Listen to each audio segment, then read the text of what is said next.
Welcome to this Wellbeing conversation brought to you by the Wellbeing Directory in partnership with the Busy Women Club. I'm Helen Ranson, and each time we chat with some of our wellbeing professionals who feature on our National Wellbeing Directory, exploring their journeys, their passions, their skills in supporting others to live better and thrive. And today we have Delyth with us, lovely Delyth Johnson, from Becoming Your True Nature. Really fascinating conversation this is going to be because I personally, I think as Delyth knows, have a huge passion for trees and always have had. And today we're going to be talking about the world of forest bathing, which I don't really know an awful lot about, but Delyth is going to fill us all in now. So you guide others in forest bathing, Delyth, and that's your work, that's your business. I've never experienced it. So how is it different from a walk in the woods? I love that question, Helen. And hi, everybody. It's absolutely gorgeous to meet you today. It's so very different to a walk in the woods because forest bathing comes from Japan and the actual real name is Shinrin Yoko. Shinrin means forest. Yoko means bathing. And another thing that people think is, do I take my clothes off? Where do I go bathing in the forest? I wasn't thinking that at all, I have to say. People actually do. Which, why wouldn't you? You'd think, oh, where do I go swimming in the forest? But the bathing aspect is actually about bathing your senses in the atmosphere of the forest, of woodlands, of trees. And when we bathe our senses, we're really opening up our whole body and our mind to access and connect with nature in a completely different way. And we don't really tend to do that when we walk through the woods, especially with a dog, and I love dogs. Because when you're walking, you're probably going to be walking reasonably quickly. People tend not to walk slowly. So the practice in itself is about slowing down so much that your senses become awakened. So your sense of seeing becomes much more, you notice so much more. And I have had clients come forest bathing who have said, I have walked through this woodland hundreds of times and I've never seen it. Not like this. And you open up your ears to hear. You open up your sense of smell. And so you begin to smell all of these different smells. And when you guide people to smell, we smell the bark from trees, leaves, moss. That's just not something you do on a walk in the woods. It's not something I would have done on a walk in the woods before I did the training. In 2019 is when I trained in forest bathing. So it's very mindful. It's a very slow, mindful approach to immersing yourself in nature. That's really well put, yes. It really is. And you as a guide, you take people on that journey, do you? Do you do this in groups, or tell me what it would look like if I came along to one of your sessions? I'm intrigued. What would it look like? They're in groups, but you can do it 1-to-1 or 1-to-2.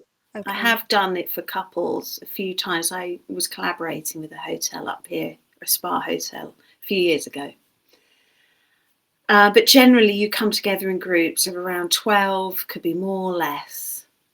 And when you come together in groups, of course, that is so connecting. The whole practice really helps to regulate the nervous system.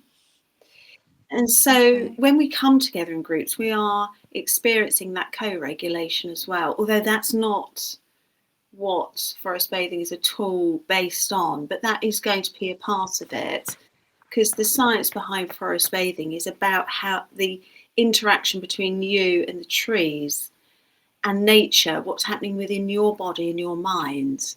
But when we come together in groups and we're meeting, and there is no hierarchy and we're being seen and heard, that's also very regulating for the nervous system. So a session will last at least 2 hours, and there's a Okay. 2-hour window because your cortisol levels will drop in that time. So Yeah. there's been research that's looked at the bloods taken before forest bathing session and afterwards, and I think there's around a 20% drop, could be more than that, and the effects last 1 week. Wow. So it's a really beautiful well-being practice, but in terms of stress and helping us to lower the stress response in the body, it's a really powerful practice. And if you were doing that every week, you can then imagine the accumulative effects of that Yes, of course. on the mind and the body. And when we come to So sorry, but Delyth, I was just going to say, so you're based in an area where this is really, you have the forest on your doorstep, don't you? Just tell everybody where you run these walks. So I'm in South Cumbria, in a tiny village called Okay. Arnside, and so I work Okay. within the National Trust woodland here, but also there's a temperate rainforest. So this part of the world has temperate rainforest. Wow, I didn't know that. Yes, on the west coast, Scotland, Cumbria, Wales, Cornwall, we have temperate rainforests. I only discovered this myself about 3 or 4 months ago. And once you see that, you actually can see, yes, this is quite rainforest-like. And there's an abundance of lichens and mosses. I mean, it rains a lot. And it's the humidity that comes off the ocean that creates these quite rare climates.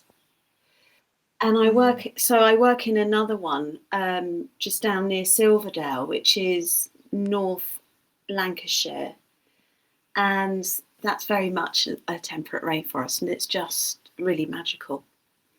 And so when people come forest bathing, yes, there are all of these physiological effects which are lowering blood pressure, reducing cortisol, supporting your immune system because you breathe in the medicine, the phytoncides from all the plants and the trees, which help your natural killer cells. You've got the microbes in the soil that also support our immune system. But apart from all that, you also have the experience of being a child.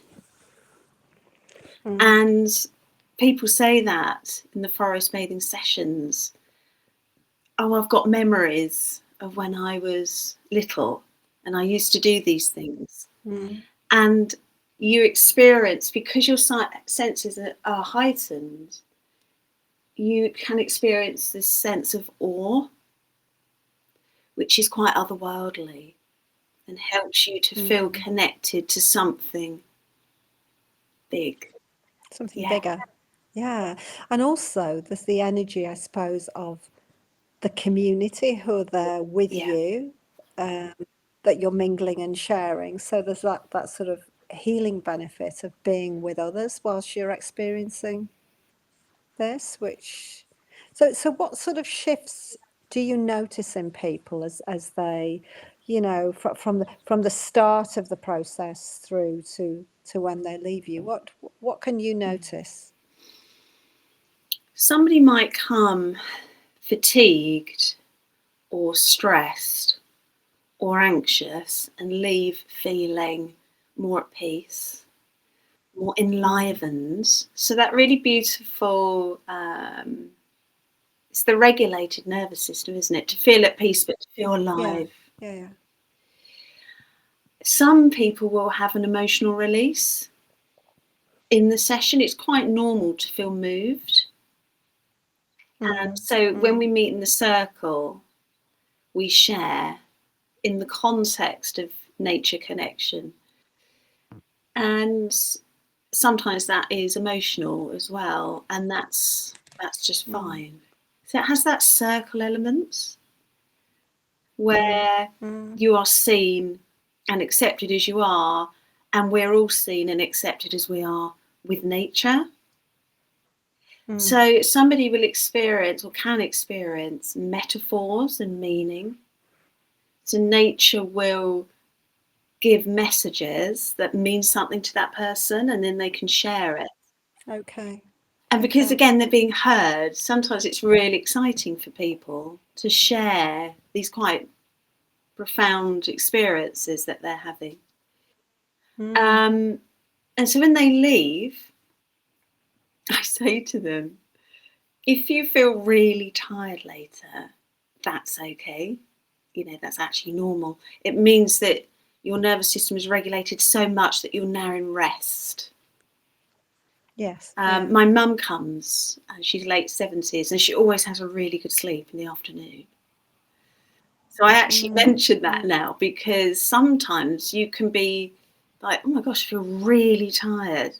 But generally, we're all rushing around, and we don't give ourselves time to stop.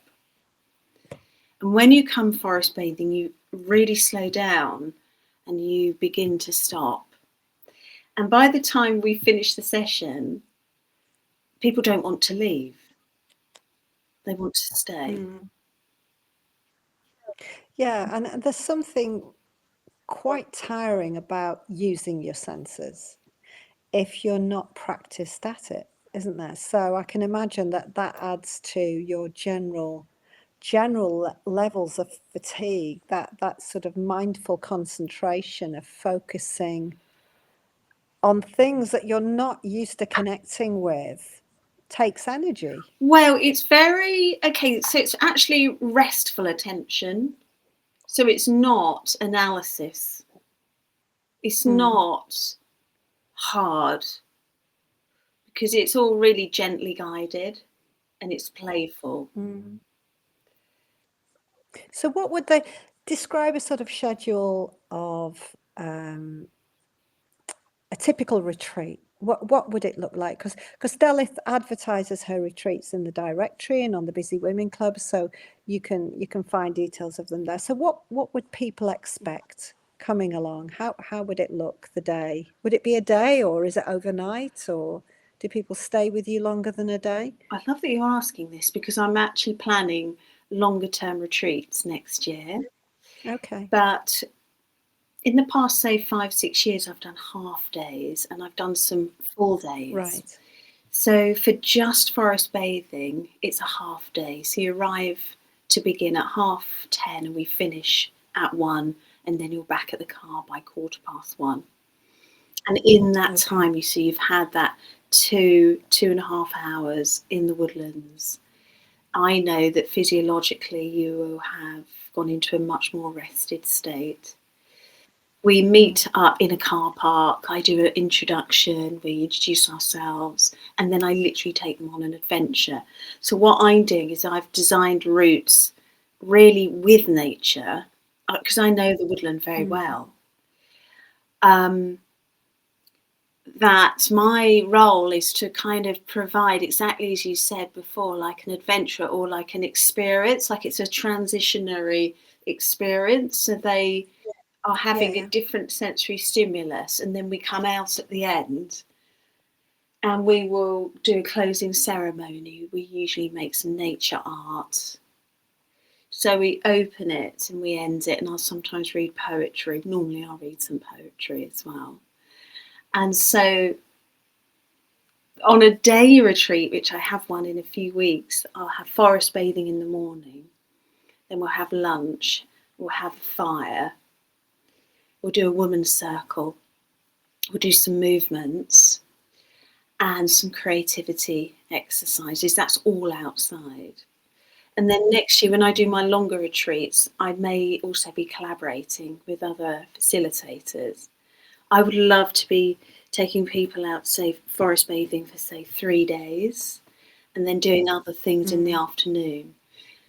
Because it actually can be really, really healing and quite cathartic. Like nature literally becomes the healer, because nature helped me. So I know how powerful that is. The body can feel safe enough to let go. of things. Mm. And that can happen in a day, can happen in half a day, because the practice is so very gentle. You'll just be taken to where you're going to go, but equally it's all focused around nature connections. So it's a very gentle therapeutic practice. I love it. Wow. Yeah, it sounds so different and so interesting. When you came down to see us in Cheshire, we were all getting ready to book a minibus to come up and have a go, weren't we? Because it sounded just lovely, a proper escape, Oh, you must come. and a reset, and it feels like a rebalancing point, that you're taking people on through that journey in nature. And of course, nature is, as we all know, is really good for our mental health and healing. And so this is sort of feels like another level that you're taking people to experience the healing benefits of being in nature, which is just amazing. It's just amazing. In the past, I did some 6-week courses because I trained as a forest therapy practitioner, and I might actually do the training again because I did that 5 years ago, and it's evolved. The whole this whole area is really evolving very quickly. And I did 3 courses. 2 courses were with a charity up here. We got some funding, and so that was for mild to moderate anxiety, depression, and trauma recovery. So they were 6-week courses, and we met in some beautiful woodlands, not in Arnside, but further north. And it was just so tender to witness and be a part of, because women were coming with very different backgrounds and experiences, difficulties, and to see how their journey from start to finish. And I did do some recording of statistics, and they did feel more confident, more clarity. I can't remember because it was a while ago, but when you do it for, say, 6 weeks, you're getting the accumulative benefit week on week on week. But the thing is, Helen, we are meant to be in the natural world, and that's just a part of our natural way, isn't it? Absolutely. And so, absolutely, like you, I've always had an affinity with nature, and I was taken off into London for 25 years or whatever, but it feels like a homecoming when you go back to nature, and I think that's why it can be emotional for people. Because you do meet yourself. I often find it quite an interesting thought that lots of people, when they sort of reach retirement age, tend to move to the country. It's almost like there's that space in their life then, a regrouping and regathering, and they're drawn to places that are quieter, that are less busy, that are more natural. Away from the hustle and bustle that sort of tends to overwhelm us and heighten our nervous systems. So yes, it is an interesting sort of natural practice that people do, but fascinating that you can offer these pauses, these retreats to people in this way. It sounds absolutely wonderful. We are sadly running out of time. I could talk forever about this stuff, but if someone's listening now who's feeling anxious or stressed, give them a simple tip or a technique that they could practice to help them start to reconnect with nature. Go for a walk in nature. Yeah, just walk. And I had that experience when I had so much anxiety coming up, I don't know, 9 odd years ago, and I had to get out and walk. And I noticed that I would come back a different person. Yeah. So just that is to make it a habit, is to get out. And then once you've got into that habit, then begin to slow down and notice a leaf, touch a flower, touch a tree. And there can be a really beautiful tenderness that somebody begins to experience, which can feel really soothing to them if they're struggling. Oh, it's a wonderful thing you're doing. It's absolutely fascinating, and I'm sure you're going to have inspired lots of people to look into this and try it. And they can find you through our directory, and they can find your retreats, and we'll definitely be bringing that minibus up towards you. Fantastic. I'll do one just for the group In the new club. year. I think, yeah, I think we need a trip. That'd be We need a trip. wonderful. But for now, Delyth, thank you so much for sharing that with us. It's really fascinating. And yeah, good luck with the longer retreats. I think we all need them. I'm just worried that people may never go home once they get on them. That's so true. Thank you, Helen. Thank you for now. Lovely to Really chat. lovely. Thank you, Helen. Bye. Bye.